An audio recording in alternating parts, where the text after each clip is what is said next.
জামা কলা খেলে যমজ সন্তান হবে, এই কথা বললে আল্লাহ সমান করে দেওয়া হলো কলাকে, অথচ কলা তোমাকে সৃষ্টি করতে পারে না। সৃষ্টি করতে পারে কে? আল্লাহ। আপনার মা কুলাতে চাউল ঝাড়ছিল, আপনার ছেলেটা দড়িয়ে কুলার উপরে চড়ে নিয়েছে, তা আপনার মা বলছে হট, কুলাতে পা দিতে হয়, ঘিন ঘিনা কুণ্ঠের গলাতে পা দিতে হয়। আরে আপনার মা আপনার নাতিকে, আপনার পোতাকে এ কথা বললো কেন? এ কথা বলতে পারে সরো ভাইয়া একটু আমি কাজ করতে দাও, বিরক্ত করো না, একটু সরো, এখন আমাকে বিরক্ত করো না, এই কথা বলতে পারে। কেন তার দাদি বলল হট ঘিন ঘিনা কুণ্ঠের ঘিনা কুলাতে পা দিতে হয়? কুলাতে পা দিলে কি হবে? কুলার উপরে চড়ে থাকে সবসময়, ছেলেটা চড়ে থাকে। আপনি বলে দিবেন তো দাদির কুলার উপরে চড়ে থাকে, নামবি না। কুলাতে পা দিতে হয় না এই কথা কেন?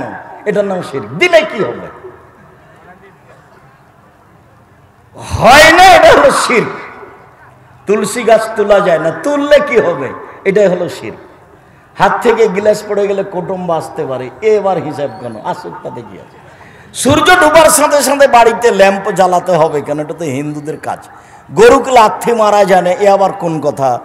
লাঠি দিয়ে মারার চেয়ে লাথি মারতে হবে, লাঠি দিয়ে মারলে বেশি লাগবে, লাথি মারলে গরুকে কম লাগবে। লাথি মারা ভালো, আপনার সাহস দেখেন অন্তরে ধাক্কা খাচ্ছে। কেমনে লাথি মারি? ও হলো অমুসলিমদের আল্লাহ, তারা তার পেশাব গোবর খেয়ে জান্নাত কিনতে চায়। এর নাম হলো শিরক। ফরজ গোসল না করার স্ত্রী রান্না করে, আর আপনার মা যদি জানতে পারে তাহলে সকালে বলবে বেটা এ বউ চলবে না, বেটা এ বউকে তাড়াতাড়ি তালাক দে। গোসল করেনি, রান্না করছে। আচ্ছা, গোসল করতে হবে, কিন্তু গোসল না করে রান্না করা যাবে না, এ কথা কোথা থেকে আসলো? গোসল না করে বেগুন গাছ থেকে বেগুন তোলা যাবে না, কোথা থেকে আসলো? সিম গাছ থেকে সিম ছিঁড়া যাবে না, এই কথা কোথা থেকে আসলো? তো দিনাজপুরে এক হেডমাস্টারের বাসায় রাতে ছিলাম, তো হেডমাস্টার সাহেব বলছেন আব্দুর রাজাক সাহেব, বিছানা থেকে বারান্দা পর্যন্ত চট বিছানো আছে, কেন জানেন? তা তো বলতে পারছি না। যে স্বামী স্ত্রী মিলনের পরে পা যেন মাটিতে না লাগে, পা মাটিতে লাগলে মাটি অভিশাপ করবে, এই জন্য খাট থেকে বারান্দা, চালির তল বারান্দা পর্যন্ত চট দিয়ে রেখেছি, আর ওখানে স্যান্ডেল আছে। বাস চটের উপর দিয়ে গিয়ে স্যান্ডেলে পা দিব, তাহলে আর পা কোথায় লাগলো না? মাটিতে লাগলো না। এর নাম শিরক। বাংলাদেশের পারিবারিকভাবে, সামাজিকভাবে, রাষ্ট্রীয়ভাবে, স্কুল কলেজে, শিক্ষা প্রতিষ্ঠানে, কোর্ট কাচারিতে শুধুমাত্র শিরক পরিপূর্ণ হয়ে আছে, শিরক দিয়ে ঘেরা সবকিছু। বলছে আব্দুর রাজাক সাহেব,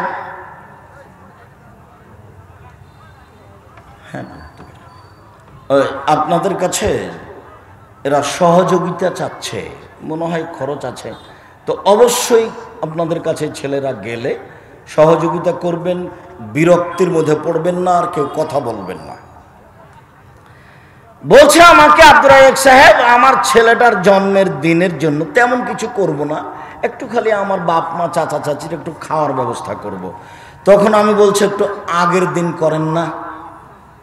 আগের দিন তো বলছে যে মনে করছিলাম সেদিনই করি।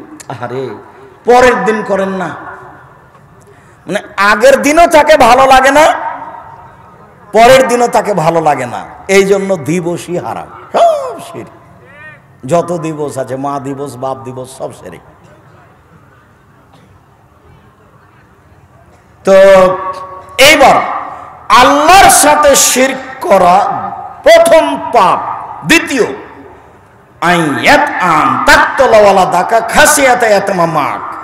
খাদ্যের ভয়ে সন্তান হত্যা করো, এটা হলো দ্বিতীয় মহাপাপ। এইবার আপনারা ছিলেন 10-12 ভাই বোন, এখন আপনাকে যদি জিজ্ঞাসা করি তাহলে সবাই বলবে আমার ছেলে মেয়ে একটা, আমার ছেলে মেয়ে 2টে। কানা কচড়া দুনিয়ার বদ শয়তান কথা শোনে না, ছেলে মেয়ে কম হলে ইহকালে লস, ছেলে মেয়ে কম হলে পরকালে লস। ছেলে মেয়ে কম হলে ইহকালে লস কিভাবে? টাকা পয়সা কম হবে। ছেলে মেয়ে বেশি হবে, যে আমার ডান দিকে বসে আছেন ডিআইজি সাহেব, একটা কোথায়, একটা এদেশে আছে, একটা ওই দেশে আছে, কোথায় আছে, টাকা পয়সা সবার হাতে আছে, বলছে আব্বা আমার কাছে আসেন। মেয়ে বলছে আব্বা আমার কাছে আসেন, ওই ছেলে বলছে আব্বা আমার কাছে আসেন। কত সম্মান নেবেন আপনি? আর একটা ছেলে দুনিয়ার শয়তান কিছু করেনি, খালি আপনার উপরে খেতে চায়, চলতে চায়। কদিন পরে আপনি মরলে জমি বেচে খাবে। তো ছেলে মেয়ে কম হলে টাকা কম হবে, ইহকালে লস। ছেলে মেয়ে বেশি কম হলে পরকালে লস। কিভাবে? 10-12টা ছেলে মেয়ে হলে 2-1টা মারা যাবে ছোট অবস্থায়। কেউ যদি 14 বছরের আগে মারা যায় কোনো ছেলে মেয়ে, তাহলে তার বাপ জান্নাতে যাবে। ওই ছেলে বাপ মাকে জান্নাতে না নিয়ে যাবে না, এটা চূড়ান্ত হিসাব। ছেলে মেয়ে দুইটা, কয়টা মরে কয়টা থাকে, যার কারণে ছেলে মেয়ে কম হওয়া লস। বুঝতে পারা যায় চেয়ারম্যান সাহেব? আপনারা কিন্তু অনেক ভাই বোন, এখন বাস্তবে দেখা যাচ্ছে আমরা কম, প্রায় সবাই। আমার চাচির ছেলে মেয়ে 13 জন, 7টা ছেলে 6টা মেয়ে। তো ছেলে মেয়ে কম হলে ইহকালে লস, ছেলে মেয়ে কম হলে পরকালে লস। ছেলে মেয়ে কম হলে বেশি হলে ইহকালে লাভ, টাকা পয়সা বেশি। ছেলে মেয়ে বেশি হলে পরকালে লাভ, 2-1টা মারা যাবে, 2-4-10টা থাকবে। পৃথিবীর দ্বিতীয় মহাপাপ সন্তান হত্যা করা। 3 অন্তজানিয়া হালিলাতা জারেক, প্রতিবেশীর সাথে জেনা করা পৃথিবীর তৃতীয় মহাপাপ। অত্র হাদিসের সাথে আগের হাদিসের 1 নম্বরে মিল ছিল, সেটা কি বলেন তো? শিরক। 2 নম্বরে আর মিল খায়নি। 2 নম্বরে ওখানে ছিল বাপ মার অবাধ্য, আর এখানে এসেছে সন্তান হত্যা। ওই হাদিসে 3 নম্বরে ছিল মিথ্যা সাক্ষী। এই হাদিসে 3 নম্বরে এসেছে প্রতিবেশীর সাথে জেনা। প্রতিবেশীর সাথে জেনা হলো ডবল পাপ হয়। এক জেনা আর এক প্রতিবেশী হলো আমানতদার। ওর স্বামী লন্ডনে আছে, সৌদি আরবে আছে, আমাকে খুব ভালোবাসে, তাই বলেছে ভাইজান একটু হাট বাজার করে দিয়েন। তা আমি ওখানে হাট বাজার নিয়ে যাই, আনতে যাই, এই সুবাদে জেনায় লিপ্ত হয়েছি। এটা হলো আমানতের খেয়ানত, যার কারণে 2 পাপ একসাথে জমা হয়ে গেছে। তাই সিরিয়ালে 3 নম্বর পাপ। 3 আবু হুরায়রা রাদিয়াল্লাহু তাআলা আনহু বলেন, রাসূল সাল্লাল্লাহু আলাইহি সাল্লাম বলেছেন, ইজতানিবু সাবাল মুবিকাত, পৃথিবীর মানুষ 7 শ্রেণীর পাপ থেকে বাঁচো, সবটার ফলাফল জাহান্নাম। এই পৃথিবীর মানুষ 7 শ্রেণীর পাপ করো না, সবটার ফলাফল জাহান্নাম। 1 আশিরকু বিল্লাহ, আল্লাহর সাথে শিরক করা। দেখেন 1 নম্বরে ওটা আছে। 2 আসেহর, জাদু, জাদু দেখা, জাদু করা, অত্র হাদিসে 2য় মহাপাপ। 3 কাতলুন নাফসে, মানুষকে হত্যা করা, অন্যায়ভাবে মানুষকে হত্যা করা পৃথিবীতে 3য় মহাপাপ। 4 আকলুর রিবা, সুদ খাওয়া। উল্লেখ্য যে এই ছেলে মনোযোগী হবেন, মধ্যখানে একটা কথা বলছি। পাপের জগতে সুদের পাপে যে ভাষা উল্লেখ আছে, এত কষ্টকর, এত ব্যথাদায়ক ভাষা কোনো পাপের সাথে নেই। জেনা মহাপাপ, তবে ভাষা এমন নয়। মানুষ হত্যা মহাপাপ, তবে ভাষা এমন নয়। বাপমার অবাধ্য চলা মহাপাপ, তবে ভাষা এমন নয়। সুদের ভাষা যেমন, সুদের পাপের ভাষা শুনলেই কেমন কেমন লাগে। তিনি বলছেন, আর রেবা মায়াকুল রেবা মায়াকুল দিরহাম রেবা আলাম আসাদ্দমিন সিত্তাতি ওয়া সালাসিনা জিনিয়া। কেউ যদি জেনে শুনে 1 টাকা সুদ খায়, 36 বার জেনা করলে যত পাপ হবে 1 টাকা সুদ খেলে তার চেয়ে বেশি পাপ হবে। এইভাবে কোনো ভাষা নেই, জেনার সাথে কোনো ভাষা নেই। কেউ যদি বাপ মাকে হত্যা করে তবু ভাষা এরকম নয়, ফলাফল জাহান্নাম। কেউ যদি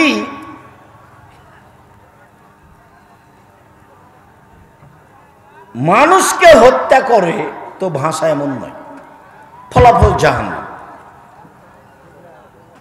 কেউ যদি মিথ্যা সাক্ষী দিয়ে আজীবন জেলে দিয়ে দেয় কাউকে তবু ভাষা এমন নয়, ফলাফল জাহান্নাম। দেখেন, কেউ যদি 1 টাকা সুদ খায় 36 বার জেনা করে যত পাপ হবে 1 টাকা সুদ খেলে তার চেয়ে লক্ষ গুণ বেশি পাপ হবে। আবার দেখেন, আর রিবা সাবুনা জুজান, সুদের পাপের 70টা ভাগ আছে, ছোট থেকে বড়, বড় থেকে ছোট, ছোট থেকে বড়, বড় থেকে ছোট। সবচেয়ে ছোট পাপ হলো মার সাথে জেনা করলে যেমন পাপ হয়, কোন পাপের ভাষা এরকম নয়। সুদের লেনদেন 24 ঘন্টার মধ্যে বন্ধ করতে হবে, কিস্তিতে নাম কেটে দিতে হবে, ডিপিএস বাতিল করতে হবে, আমার পরামর্শ গ্রহণ করতে হবে। কি? চকলেট বিক্রি করে খাও, লোন নেওয়া লাগবে না। কি? কলা বিক্রি করে খাও, লোন নেওয়া লাগবে না। লোন নিয়ে বাড়ি গাড়ি করবেন না, লোন নিয়ে ব্যবসা করিয়েন না। জানা যায় হবে না, আরে জান্নাম জান্নাত পরে, ওর জানা যায় নাই। যার লোন আছে তার জানা যায় নাই, জানা যায় হবে না। অতএব কিস্তি যাদের আছে আগামীকাল 10টা হতে হতে কিস্তি কেটে দিতে হবে। বক্তব্যের সাথে মুনাফিকি করে কোনো লাভ নেই। 2 দিন বাঁচতে এসে পুরো জীবনটাকে জোর করে জাহান্নামের দিকে ঠেলে দিতে রাজি নই। মানুষের বাড়িতে কাজ করে খাবো, সুখে দিন কাটাবো। মানুষের বাড়িতে সারাদিন কাজ করি, 500 টাকা পাই, আলহামদুলিল্লাহ। সম্মানিত দিনী ভাই বোন, কত যে আছি, 4 5 আকলুল ইয়তিম, মাল আকলি ইয়তিম, এতিমের টাকা পয়সা খেয়ে নেওয়া মহাপাপ।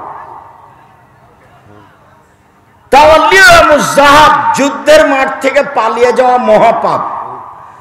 7 কাযফুল মুহসানাতিল মুমিনাতিল গাফিলাত, ভালো মহিলার নামে অপবাদ লাগানো, মেয়েটা খারাপ। এইটা হলো পৃথিবীতে পাপের সিরিয়ালে 7 নাম্বার পাপ। 1 নাম্বার কি বলেন তো? শিরক।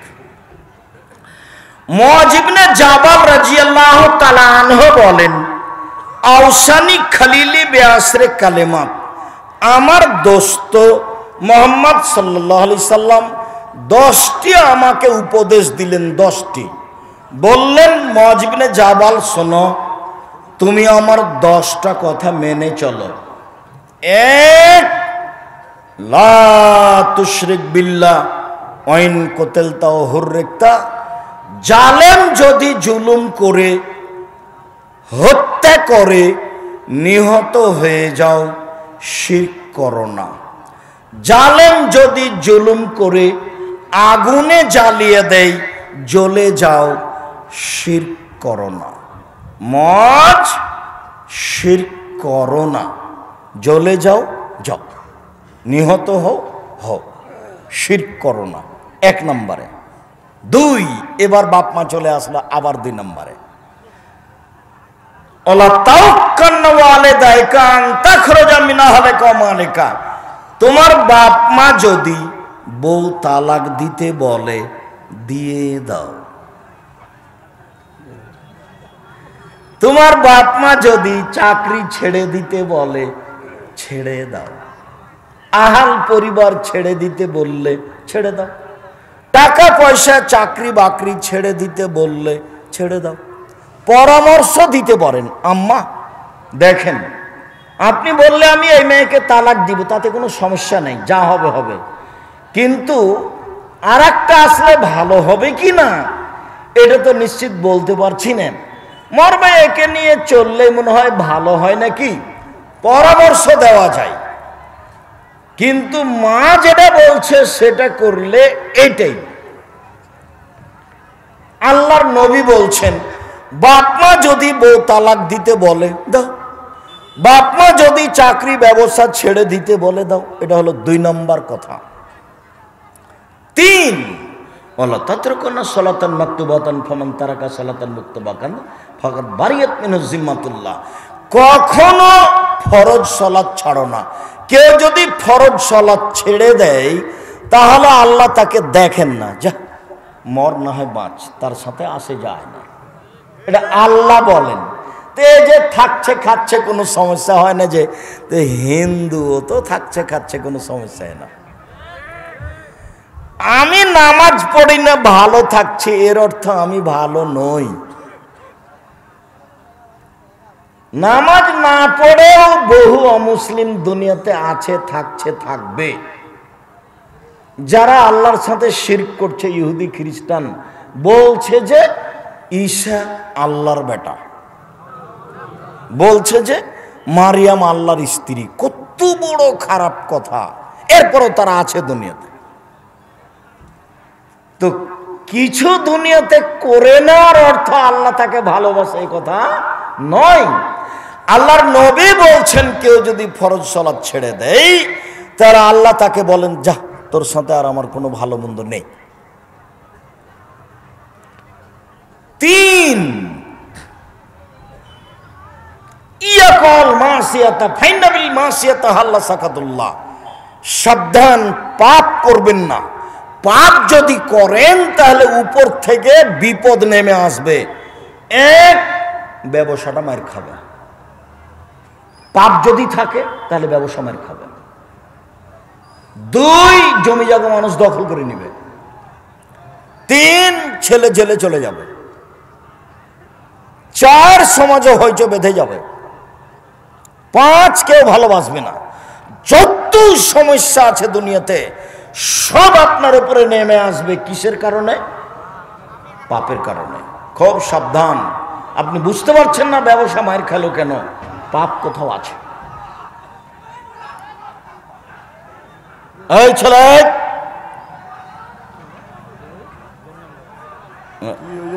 না শোনেন, কিছু হোক আর না হোক ওইদিকে কেউ যাবেন না। এই ছেলে বসো। সম্মানিত দিনী ভাই বোন, বলছিলাম যে যেখানে আপনি আছেন সেখানে যদি মহামারী কলেরা দেখা দেয় তো সেখানেই থাকবেন, পালিয়ে যাবেন না। তারপরে রাসূল সাল্লাল্লাহু আলাইহি সাল্লাম বললেন যে পরিবার ছেলে মেয়ের পিছনে খরচ করতে হবে আপনাকে, আপনাকেই ছেলে মেয়ের পিছনে খরচ করতে হবে। তারপরে আল্লাহর নবী বললেন পরিবারের উপর থেকে শিষ্টাচারের লাঠি উঠিয়ে নিও না। ছেলে মেয়ে আহাল পরিবারকে কঠোর হাতে দমন করতে হবে। তারপরে আল্লাহ নবী বললেন ছেলে মেয়ে আহাল পরিবারকে আল্লাহর ভয় দেখাও। এই 10টা আলোচনা অত্র হাদিসে আছে। তার 1 নম্বরে কি আছে? শিরক। এক হাদিসে কুদসি আল্লাহ বলেন বিচারের মাঠে আল্লাহ আমাদের সামনে আসবেন। বিচারের মাঠে আল্লাহ আমাদের সামনে এসে বলবেন জাবনা আদম লা আতাইতানি বিকরাবিলার যে খাতায়া সুম্মা লাকিতানি লা তুশরিক বিশায়া লা আতাইতুকা বিকরাবিহা মাগফিরা। আদমের ছেলে মেয়ে শোনো, তোমরা আজ বিচারের মাঠে যে পরিমাণ পাপ নিয়ে এসেছো আমি সে পরিমাণ ক্ষমা নিয়ে উপস্থিত হয়েছি। আদমের ছেলে মেয়ে শোনো, আজ তোমরা যে পরিমাণ পাপ নিয়ে উপস্থিত হয়েছ সেই পরিমাণ আমি ক্ষমা নিয়ে উপস্থিত হয়েছি। তোমার যে পরিমাণ পাপ আমার সেই পরিমাণ ক্ষমা, তোমার যে পরিমাণ পাপ আমার সেই পরিমাণ ক্ষমা। তোমার পাপ যত আমার ক্ষমা তত, তোমার পাপ যত আমার ক্ষমা তত, যদি শিরক না থাকে। কথা কি স্পষ্ট হয়েছে?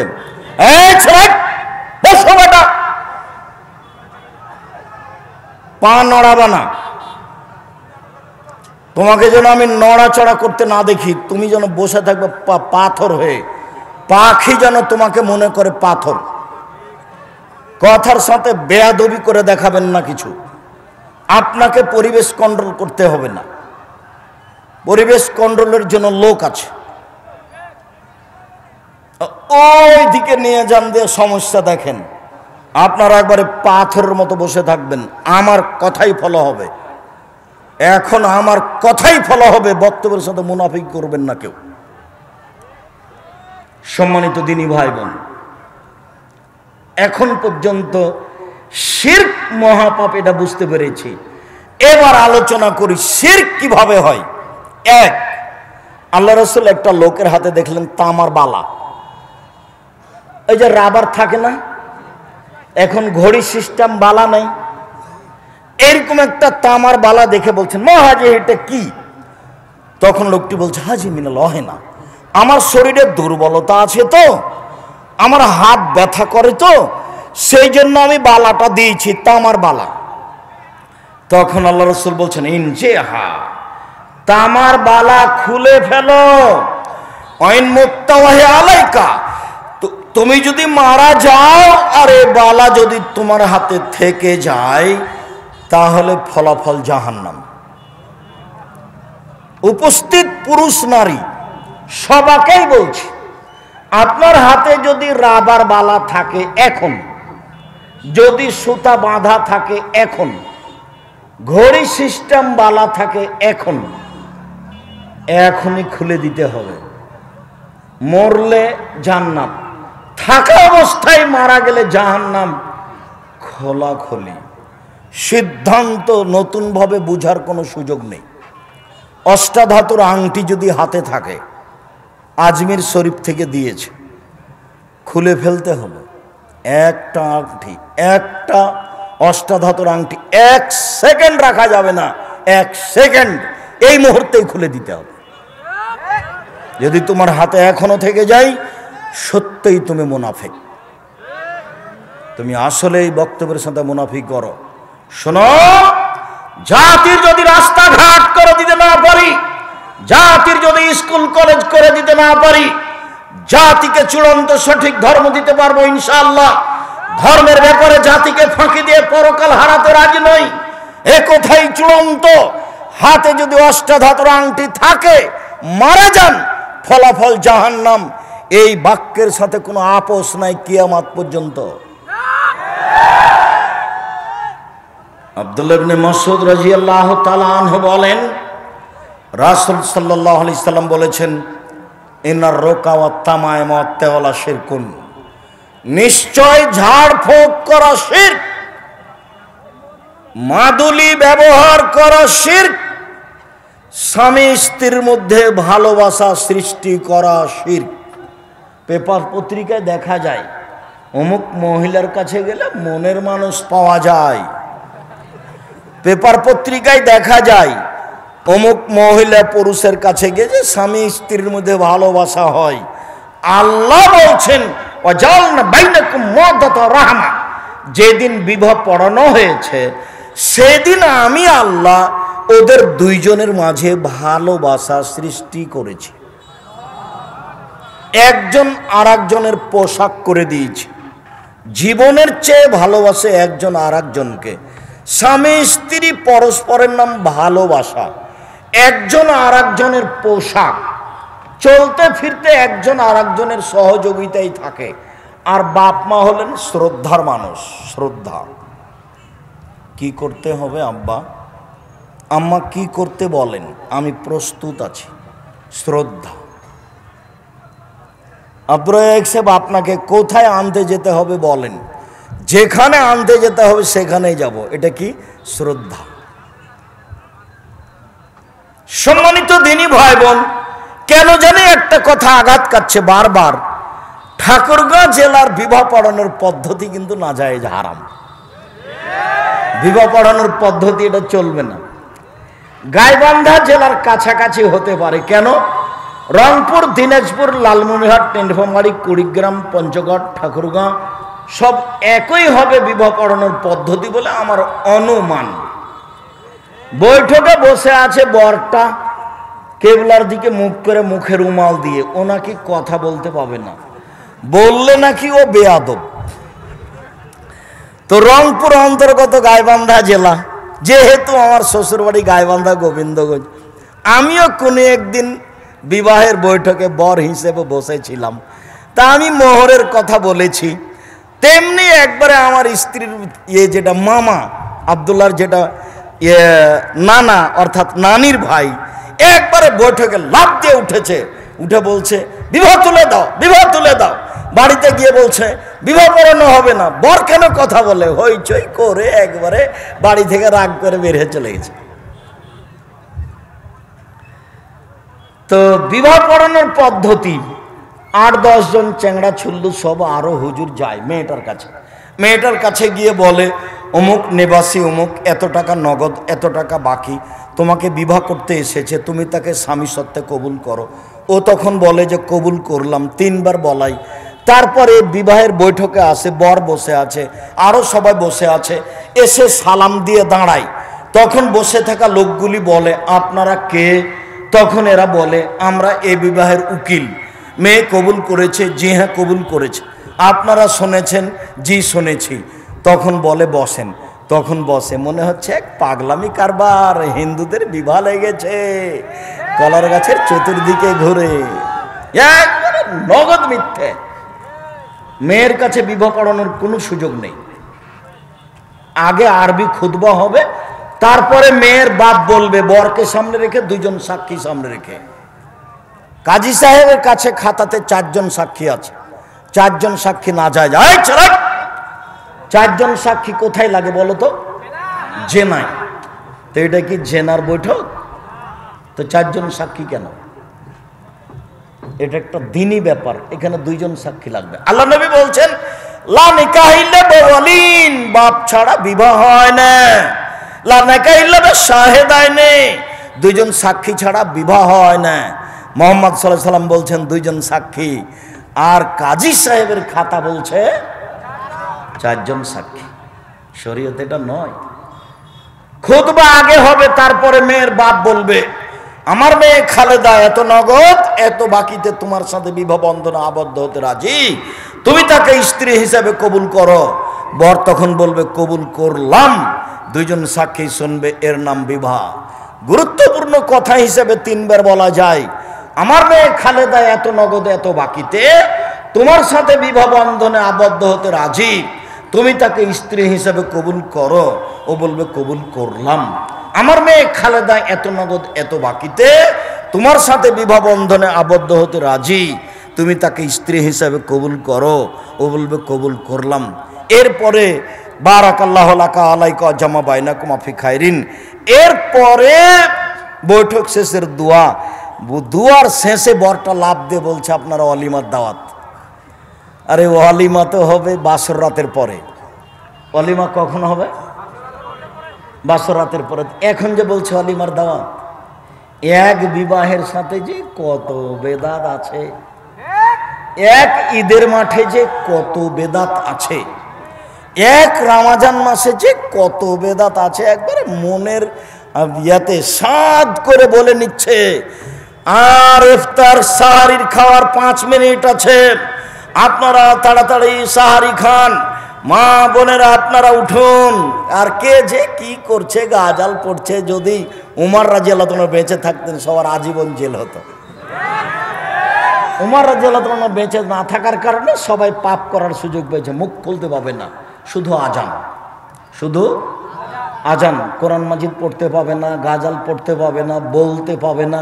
আপনি যে চিল্লাচিল্লি করছেন, অত তো আর একজন যে তাহাজ্জুদ পড়ছে। আমি তো ইমামের সাথে তারাবি পড়ি না, আমি তো নিয়মিত তাহাজ্জুদই পড়ি, রাতে ওই একই সালাত, যেটাই তাহাজ্জুদ সেটাই তারাবি। তা আপনি যে চিল্লাচিল্লি করছেন, তা আমার সালাতের কি হবে? কে আপনাকে চিল্লাচিল্লির অনুমতি দিল? আপনার হুজুরও বেদাতি, আপনিও বেদাতি। পুরো রমজানটা বেদাত দিয়ে ঘেরে রেখেছেন। কিসের ইবাদত খামাখা? আপনার খাওয়ার না খাওয়া দুটাই সমান। আপনি ছিলেন রোজা, সিয়াম ছিলেন না। সিয়াম মানে বিরত থাকা, রোজা মানে উপবাস থাকা। 16 আনায় মিছে জীবনটা আপনার সোলানায় মিছে। বাবু ও মাঝি, চন্দ্র কেন বাড়ে কমে রে? আমি তো তা বলতে পারি না। দেখি মাঝি তোর জীবন চারায় নাই মিছে, দেখি মাঝি তোর জীবন আটা নাই মিছে, দেখি মাঝি তোর জীবন 12 আনায় মিছে। বাতাস উঠেছে, নৌকা হিলে উঠেছে। মাঝি বাবু, কি মাঝি সাঁতার জানো বাবু? না রে মাঝি, না আমি তো সাঁতার জানি না। বাবু এখন দেখি তোমার জীবন 16 আনায় মিছে। চিল্লা চিল্লি করে রমজান মাস পালন করে জীবন 16 আনায় মিছে। কথা যা বলছি সেটা জীবনে কোনোদিন ফেরত নেওয়া হবে না ইনশাআল্লাহ। তোমার সিয়াম পালন হয়নি এ কথাই চূড়ান্ত। রাসূল সাল্লাল্লাহু আলাইহি সাল্লাম বলছেন, মালা মুহদাসান, কেউ যদি বিদআতকে আশ্রয় দেয়, লা ইকবাল আনহু আদল সারফ, তার ফরজ ইবাদত কবুল হবে না, তার নফল ইবাদত কবুল হবে না। ও হলো বেদাতি, আর কোন ইবাদত কবুল হবে না। হাদিস বুখারী মুসলিম।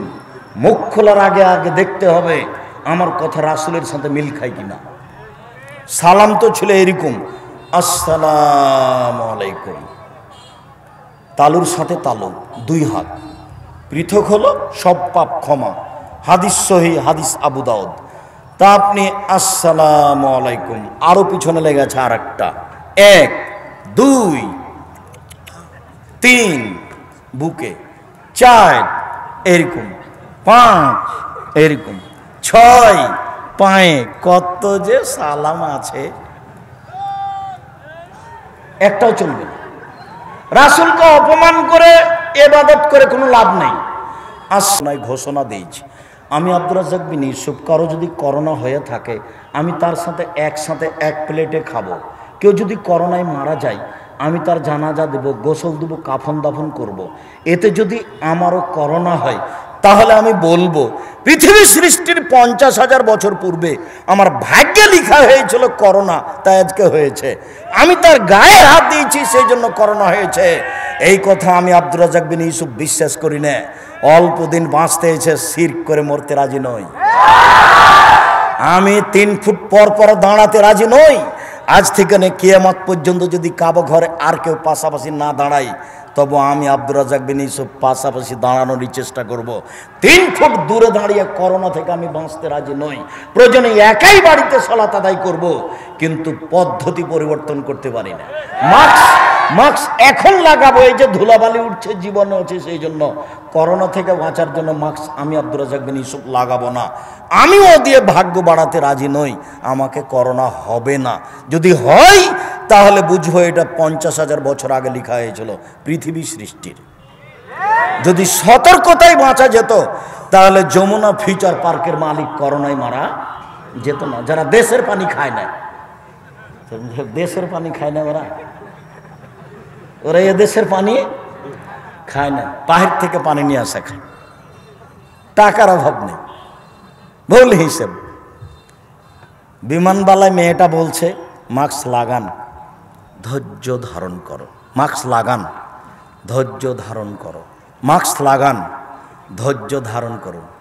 আবার যখন বলেছে, আমি যখন উঠছিলাম তুমি তখন দেখনি, আমার মাস্ক মুখে ছিল না, দেখো আমি মাস্ক মুখে লাগাবো না, এর আগে তুমি আমাকে দেখলে নামিয়ে দিও। এখন তুমি যাকে বলার বলো, আমি মাস্ক দিয়ে করোনা ঠেকাতে রাজি নই। আমি আব্দুর রাজ্জাক বিন ইউসুফ শিরক করে 1 ঘন্টা বাঁচতে রাজি নই। যা হবে ভাগ্যে হবে, ওটা তো আমি বিশ্বাসই করি না। ওই পথে আমি নই। মাস্ক এখন লাগান, ধুলাবালি উঠছে না, অনেক ধুলাবালি আছে, জীবাণু আছে, এখন লাগিয়ে রাখেন। একটা দিয়ে একটা ঠেকান কি করে? আল্লাহ নবী বলছেন না, ইউদি শাইউনের শাইন, রোগ ব্যাধি একজনের কাছ থেকে আরেকজনের কাছে যায় না, একজনের কাছ থেকে আরেকজনের কাছে যায় না। এটাও শিরক, যা আলোচনার শেষে আসছে। সম্মানিত দিনী ভাই বোন, বলছিলাম শিরক দেখাচ্ছিলাম।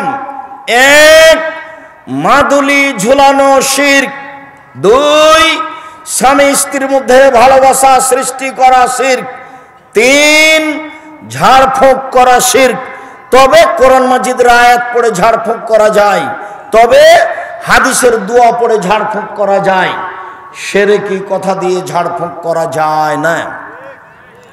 রাসূল সাল্লাল্লাহু আলাইহি সাল্লাম বললেন, মান তাআল্লাকা তামিমান ফাকাদ আশরাকা, কেউ যদি মাদুলি ঝুলায় তাহলে সে শিরক করলো। 10 জন লোক নবীর কাছে আসলো, 9 জনের সাথে বায়াত করলেন, একজনকে ছেড়ে দিলেন। ওরা 9 জন বলল যে তারাক্তা তিসাতান ও তারাক্তা বায়াতা তিসাতান ও তারাক্তা ওয়াহিদান। আল্লাহর নবী 9 জনের সাথে বায়াত করলেন, একজনকে ছেড়ে দিলেন। তখন আল্লাহ রাসূল বলছেন, ওর গলায় তাবিজ আছে, সেজন্য বায়াত করলাম না। ফাদ খালা দাও ফাকাতাহা, হাতটা ভিতরে ঢুকিয়ে তাবিজটা ছিঁড়ে ফেলে দিল। আল্লাহ রাসূল তার সাথে বায়াত করলেন। যখন ওই যে ত্রাণ বিতরণে গেছিলাম, তখন আমি ওই যে মাদুলি কেটে কেটে ফেলছিলাম, দেখেননি দৃশ্য? যখন যাকে টাকা পয়সা দিয়েছি তখনই তার গায়ে হাতে মাদুলি আছে কিনা এটা খেয়াল করেছি, এখনো করি। আপনার হাতে যদি মাদুলি থাকে, গলায় থাকে, মাজায় থাকে, উপস্থিত বৈঠকের দিনই মুসলিম বোন, এই মেয়ে কথা বলছো কেন? উপস্থিত বৈঠকের দিনই মুসলিম বোন, আপনার কোমরে মাদুলি আছে নাকি? হাতে বাহুতে মাদুলি আছে? তাবিজ আছে? তাবিজ থাকলে আপনি এখনই খুলে ফেলুন, এখনই, এই মুহূর্তে, 1 সেকেন্ড দেরির সুযোগ নেই। যদি আপনি খুলে ফেলেন, মারা যান, জান্নাত হবে ইনশাআল্লাহ। আর থেকে যাওয়া অবস্থায় মারা গেলে জান্নাত হবে না, এটাই চূড়ান্ত হিসাব।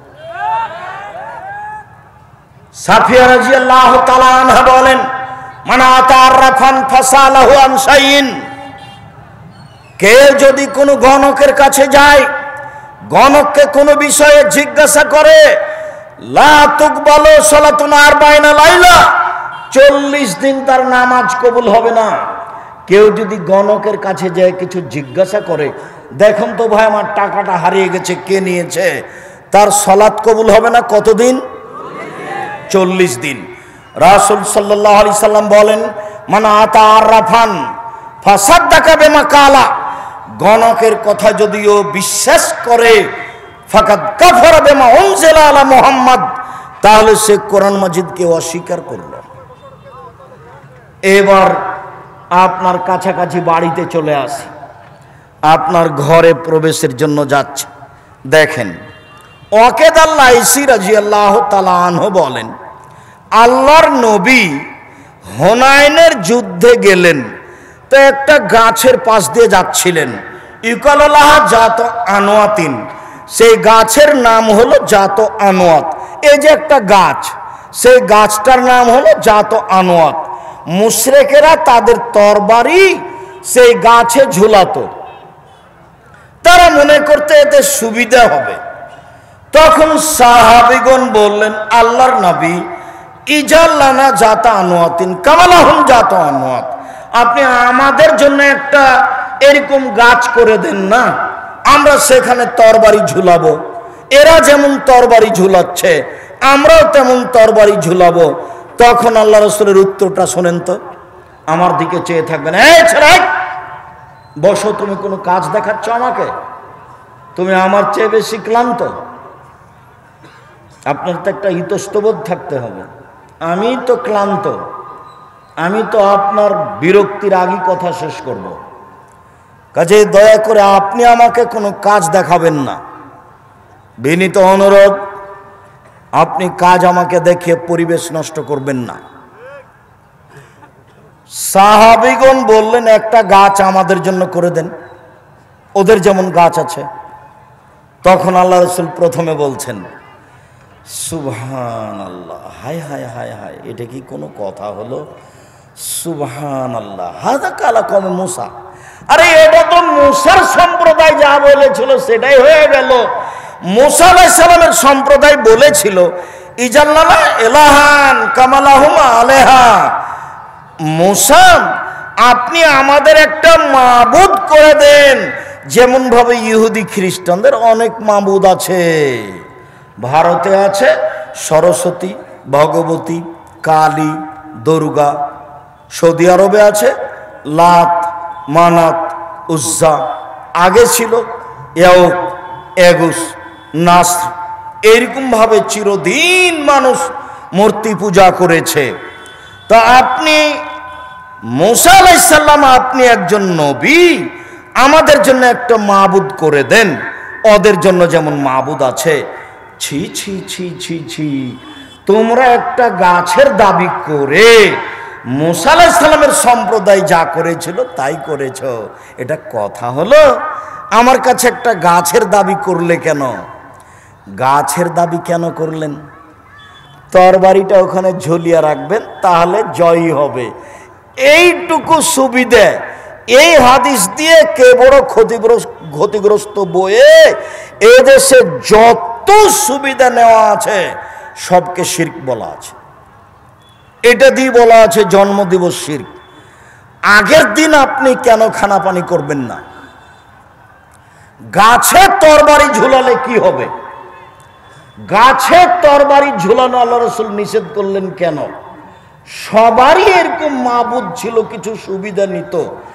কাবা ঘরের সাথে একটা মাবুদ ছিল, তার নাম হবল। এটা হলো ইহুদি খ্রিস্টান নয়, মুহাম্মদ সাল্লাল্লাহু আলাইহি সাল্লামের বাপ চাচা দাদা না খালু যারা, ওরা একে আল্লাহ বলে মানত, তার নাম হবল। সেই হবল মূর্তির পাশে একটা পাতিল ছিল, সেই পাতিলে 3টে খড়ি ছিল। একটা খড়ির গায়ে লেখা ছিল ইফাল, করো। একটা খড়ির গায়ে লেখা ছিল লা তাফাল, করো না। একটা খড়ির গায়ে লেখা ছিল মুহমাল, কিছুই না। তো মানুষ যদি তার মেয়ের বিবাহ দিবে অমুক ছেলের সাথে, তখন ওই পাতিলের ভিতরে এভাবে হাত ঢোকাতো, দেখেন, একটা খড়ি বের করতো, ইফাল, করো। ও হবল আল্লাহ বলে দিল বিবাহ দিয়ে দাও।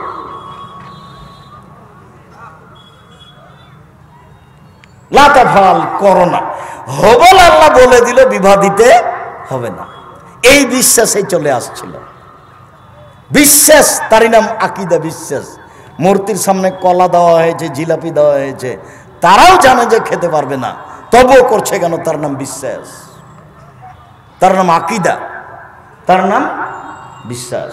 সম্মানিত দিনী ভাই বোন, রাসূল সাল্লাল্লাহু আলাইহি সাল্লাম যখন কাবা ঘরে ঢুকলেন, তখন কাবা ঘরে কতটি মূর্তি ছিল? 360টি। রাসূলের হাতে একটা ছিল লাঠি। তিনি আঘাত করে মূর্তিগুলি ভাঙতে লাগলেন, আর মুখে বলতে লাগলেন, জাল হক এসেছে সত্য, ওয়াজাকাল বাতিল চলে গেছে মিথ্যা। ইন্নাল বাতিলা, নিশ্চয় মিথ্যা, কানা জাহুকা, চিরদিন মিথ্যা। এসেছে সত্য, চলে গেছে মিথ্যা, নিশ্চয় মিথ্যা, চিরদিন মিথ্যা। সব মূর্তিগুলিকে ভেঙে দিলেন। মূর্তিগুলি ছিল তার বাপের, মুহাম্মদ সাল্লাল্লাহু আলাইহি সাল্লামের পিতার। বলেন তো, মুহাম্মদ সাল্লাল্লাহু আলাইহি সাল্লামের পিতা এখানে কে? ইব্রাহিম আলাইহিস সালাম। ভুলে যাচ্ছেন? এই যে যে যে যে সেদিন বলছিলাম না, জিবরাইল আলাইহিস সালাম আমাদের নবীকে নিয়ে গেছেন সপ্তম আকাশের উপরে। নিয়ে গিয়ে জিবরাইল বলছেন, হুয়া ইব্রাহিম, হুয়া আবুকা ফাসাল্লাম আলাইহি, ইনি হচ্ছেন ইব্রাহিম, ইনি আপনার বাপ, আপনি তাকে সালাম দেন। তখন আমাদের নবী একটু আগিয়ে গেলেন, আগে গিয়ে বলছেন, আসসালামু আলাইকুম ইয়া আবি, আব্বা আপনাকে সালাম। তখন ইব্রাহিম আলাইহিস সালাম বলছেন, ওয়ালাইকুম আসসালাম ইবনি সালেহ নবী সালেহ, ও আমার সৎ ছেলে, তোমাকেও সালাম। ও সৎ নবী, তোমাকেও সালাম। এটা কে বললেন? ইব্রাহিম আলাইহিস সালাম। আমাদের নবী কি বললেন? আব্বা আপনাকে সালাম। তো ইব্রাহিম আলাইহিস সালাম কি বললেন? ও আমার সন্তান, তোমাকেও সালাম। কাবা ঘরে কার মূর্তি ছিল? ইব্রাহিম আলাইহিস সালামের। ইসমাইল ইসহাকের। সম্মান করা শিরক। সম্মানিত দিনী ভাই বোন, রাসূল সাল্লাল্লাহু আলাইহি সাল্লাম যে রোগে মারা গেছেন, শেষ অসুখ, সেই সময়ে তিনি বললেন, পৃথিবীর মানুষ সাবধান থেকো, লানাল্লাহুল ইয়াহুদা ওয়ান নাসারা ইত্তাখাযু কুবুর আমবিহিম মাসাজিদা। নিশ্চয় ইহুদি খ্রিস্টানের প্রতি অভিশাপ, নিশ্চয় ইহুদি খ্রিস্টানের প্রতি অভিশাপ। ওরা নবীদের কবরকে মসজিদ তৈরি করেছে, ওরা নবীদের কবরকে মসজিদ তৈরি করেছে।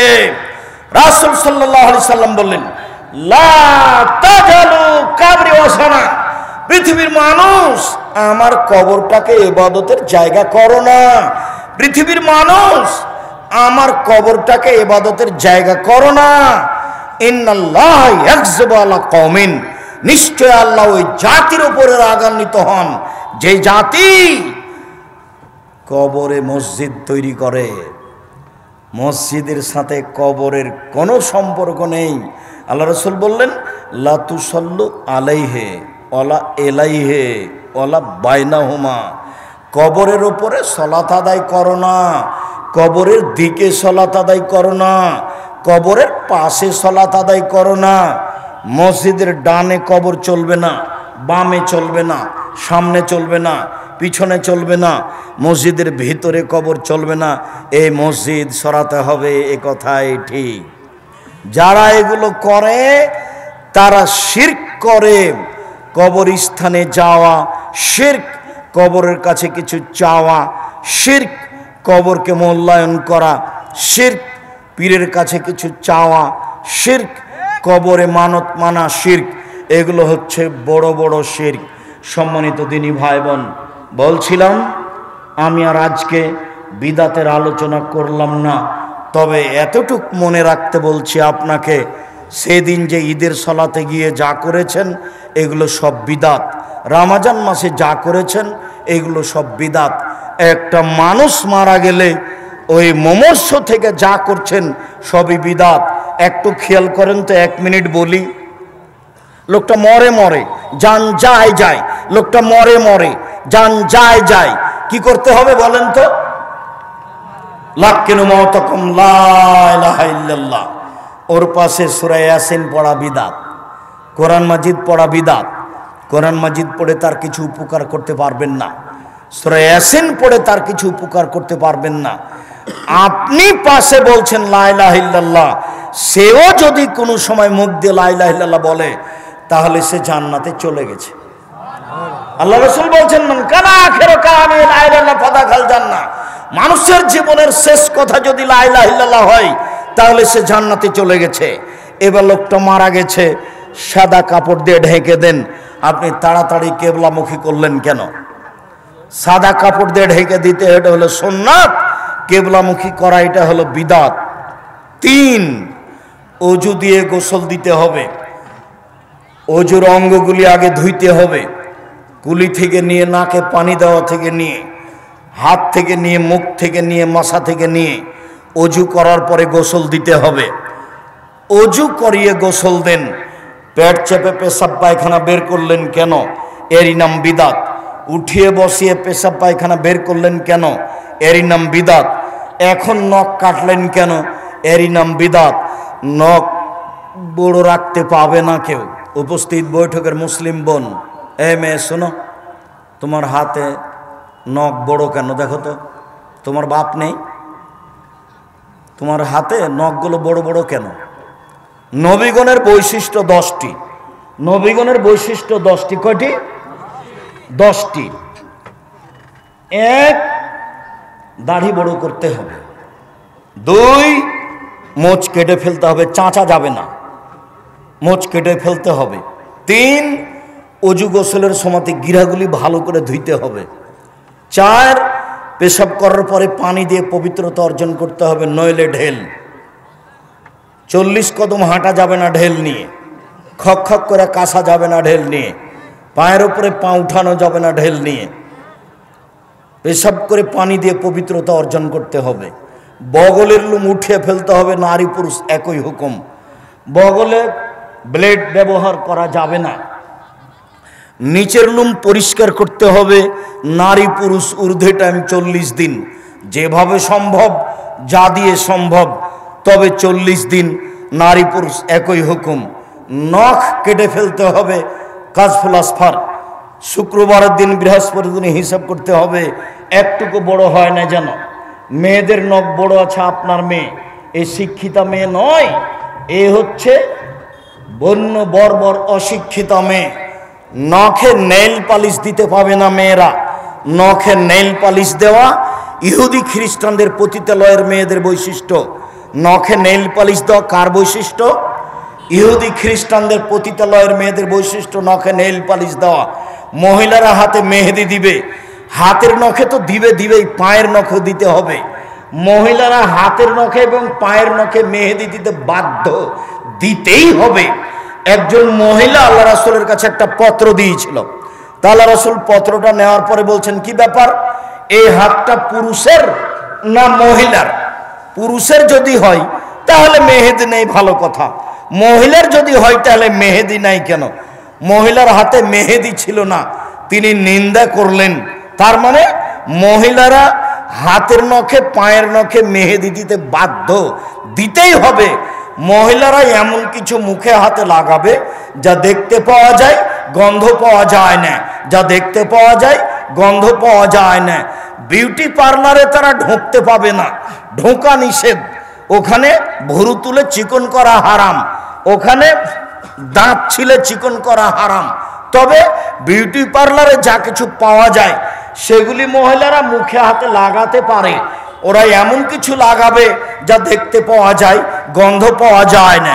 পুরুষ মানুষ এমন কিছু ব্যবহার করবে যা গন্ধ পাওয়া যায়, দেখতে পাওয়া যায় না। পুরুষ মানুষ এমন কিছু ব্যবহার করবে যা দেখতে পাওয়া যায় না, গন্ধ পাওয়া যায়। পুরুষের নখে মেহেদি দেওয়া হারাম, হাতে মেহেদি দেওয়া হারাম। কোন পুরুষ হাতে নখে মেহেদি দিতে পাবে না। আব্দুর রাজ্জাক সাহেব, থামেন। আল্লাহর নবী দাড়িতে মেহেদি দিয়েছিলেন, যার কারণে আমাদের মেয়েরা পায়ে মেহেদি দেয় না। আপনি যে বলছেন পায়ে মেহেদি দিতে হবে, জি দিতেই হবে, দিতে বাধ্য। তো দাড়িতে দিয়েছেন যে, আরে দাড়িতে দিয়েছেন ওটা একটা সুন্নাত। দাড়ি তো আল্লাহর নবী আতরও তো দিয়েছেন, আল্লাহর নবী দাড়িতে আতর লাগিয়েছেন। কিন্তু আবার যারা ঋতুবতী মহিলা গোসল করে পবিত্র হবে তাদেরকে লজ্জা স্থানে আতর ব্যবহার করতে বলেছেন আল্লাহর নবী। তা আতর যে আল্লাহর নবী দাড়িতে লাগিয়েছেন, এইবার যেখানে যেটা ব্যবহার করেছেন সেটা সুন্নাত, অতএব নখ কেটেই ফেলতে হবে, জরুরি। সকাল হয় না যেন উপস্থিত বৈঠকের মুসলিম বোন, এই মেয়ে তোমাকে সাবধান করছি, এখন বাড়িতে গিয়ে প্রথম কাজ যেটা সেটা হলো নখ কেটে ফেলা। দ্বিতীয় কাজ যেটা সেটা বাড়িতে যেন কোনো ছবি মূর্তি না থাকে, যেন কাঁকড়া না থাকে। ভেঙে চুরে ইমানদার হয়ে রাত্রে ঘুমাবা। বক্তব্যের সাথে মুনাফিকি করে রাত্রে ঘুমিয়ে জান্নাত পাওয়ার চেষ্টা করিও না, হিসাব ভুল। বলছিলাম নখ কাটা যাবে না এখন, মোচ কাটা যাবে না এখন, পরিষ্কার করা যাবে না এখন। লোকটা মারা গেছে, সব বিধান বন্ধ, নখ কাটা বন্ধ, মোচ কাটা বন্ধ, নিচের লুম পরিষ্কার করা বন্ধ। এখন শুধু অজু দিয়ে গোসল দিতে হবে, সবই বেদাত। অজু দিয়ে গোসল দিয়ে তিনটা কাপড়, ছেলের জন্য, মেয়ের জন্য, সবার জন্য, লাশটাকে তিনটা কাপড়ের উপরে রেখে দেন। তিনটাই সমান, ছোট বড় হতে পারে। ডান দিকের কাপড়টা আগে উঠিয়ে, বাম দিকের কাপড়টা পরে উঠিয়ে আপনি রশি দিয়ে তিনটে বেঁধে দেন। মহিলাকে গোসল দিবে মহিলা, পুরুষকে গোসল দিবে পুরুষ। তবে স্বামী গোসল দিবে স্ত্রীকে, স্ত্রী গোসল দিবে স্বামীকে, এটাই বিধান। স্বামী মারা গেছে, স্ত্রী বেঁচে আছে, স্ত্রী গোসল দিবে, এটাই বিধান। স্ত্রী মারা গেছে, স্বামী বেঁচে আছে, স্বামী স্ত্রীকে গোসল দিবে, এটাই বিধান। একাধিক সহিহ হাদিস। এছাড়া মহিলাকে গোসল দিবে মহিলা, এছাড়া পুরুষকে গোসল দিবে পুরুষ। সম্মানিত দিনী ভাই বোন, পুরো শরীরে পানি ঢেলে দিয়ে, সাবান গায়ে দিয়ে একবারে ভালো করে ডোলে গাও হাত পরিষ্কার করবে। লজ্জা স্থানে হাত লাগিয়ে পরিষ্কার করতে পারে, কোনো সমস্যা নেই। যদি কেমন কেমন লাগে তাহলে একটু হাতে কাপড় একটু ব্যবহার করবে, একটু কাপড় ব্যবহার করে ভালো করে শরীরের সব অঙ্গ ডোলে ভালো করে ঝকঝকে করে পরিষ্কার করবে। একবার, তিনবার, পাঁচবার, সাতবার ঝকঝকে পরিষ্কার হতে হবে। এটা রাসূলের হাদিসের আদেশ, একাধিক আদেশ। এরপরে জানাজা শুরু হওয়ার আগে কেউ বক্তব্য দিতে পাবে না, সব বিদআত, কেউ কথা বলতে পাবে না। ইমাম সাহেব বক্তব্য দিতে পাবে না, শুধুমাত্র ইমাম সাহেব বলতে পারেন, শোনেন এই ছেলে, তুমি তোমার বাপের বড় ছেলে তাই না, তুমি সালাম দিয়ে বলো, ঋণ লেনদেন থাকলে আমাকে বললে আমার বাপের জিম্মেদার আমি দিয়ে দিব। কেন? ঋণ ছাড়া জানাজা নাই। আল্লাহ রাসূল জানাজা শুরু করবেন, শুরু করতে গিয়ে বলেন, এই শোনো, এ ঋণ আছে নাকি? জি। তাহলে আমি গেলাম, তোমরা জানাজা করো, আমি গেলাম। উঠে চলে যাচ্ছেন আল্লাহ রসুল। থামেন থামেন থামেন থামেন, আমি ঋণ পরিশোধ করে দেবো, আমি ঋণ পরিশোধ করে দেবো। আচ্ছা ঠিক আছে। তাই ছেলে বলতে পারে, বাপে বলতে পারে, বড় ভাই বলতে পারে, ঋণের কথা কোনো বক্তব্য নেই, কারো বক্তব্য চলবে না। ইমাম সাহেব কাতার সোজা করতে বলবেন, আজান না একামত নেই, কাতার সোজা করতে বলে আল্লাহু আকবার বলে হাত উঠিয়ে জানাজা শুরু করবেন। 4 তাকবীরের জানাজা, সালাম ফিরে লাশ নিয়ে যাবেন। মাথা আগে না পা আগে বিবেচনার প্রয়োজন নাই, আগে বিবেচনা করলে বিদাত হবে। 4 জন ঘাড়ে করে লাশ নিয়ে যাবে, মধ্যে নামাতে হবে, এটাই বিদাত। প্রয়োজনে 10 বার নামাবে। কাঁধ পরিবর্তন করতে হবে, এটাই বিদাত। প্রয়োজনে 10 বার কাঁধ পরিবর্তন করবে। বুঝা গেল না কথা? মনে হয় প্রয়োজনে 10 বার নামাবে, কিন্তু নামাতে হবে এই কথা বিদাত। বুঝাতে পারিনি, বুঝাতে পারলাম না? প্রয়োজনে নামাতে হবে। কাঁধ আমার ব্যথা করছে তাই আমি নামিয়ে দিলাম, প্রয়োজনে কয়বার নামাবো? 10 বার নামাবো, কিন্তু নামাতে হবে, এইটা বিদাত। বুঝা গেল না কথা? কাঁধ পরিবর্তন করতে হবে, এটা বিদাত।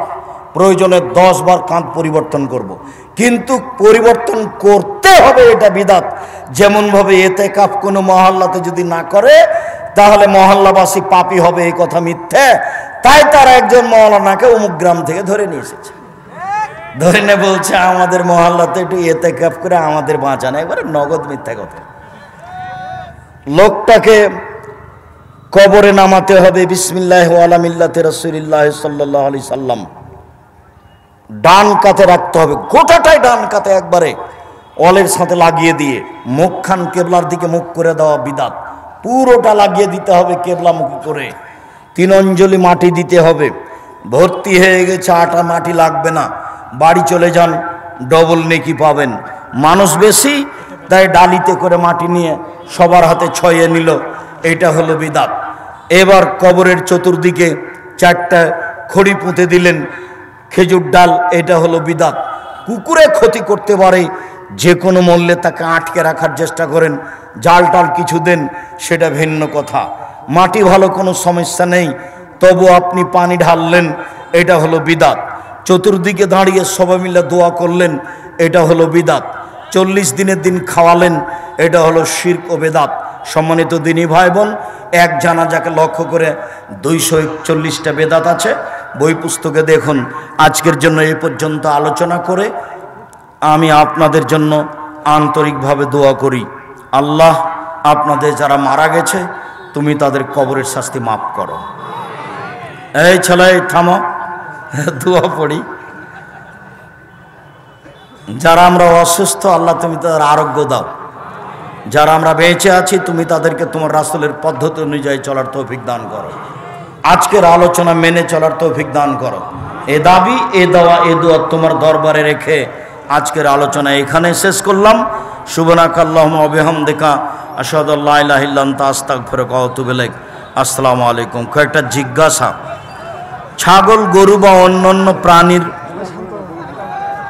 বান করার বিধান কি? বান করার বিধান মানে কি? আবার গরুর কৃত্রিম ভাবে, জি গরুর কৃত্রিম ভাবে প্রজনন করা যায়, কোনো সমস্যা নেই। দেখো, জরুরি জিজ্ঞাসা না থাকলে ফেতনামূলক কোনো জিজ্ঞাসা দিও না।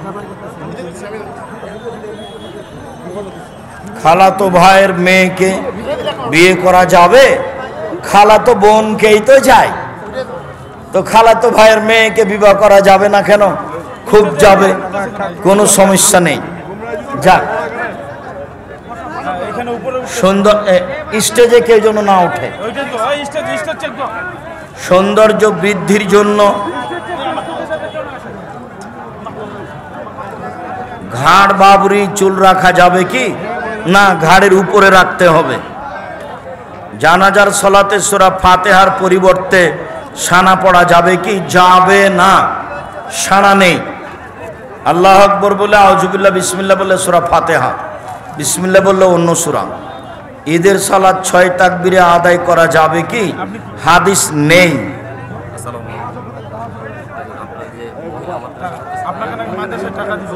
আচ্ছা আচ্ছা, জাযাকুমুল্লাহ খাইর। যারা জামিয়া সালাফিয়ায় টাকা দিবেন ভালো কথা, আমি যখন নামবো তখন দিন। না, আজকে কোনো বই পুস্তক নেই।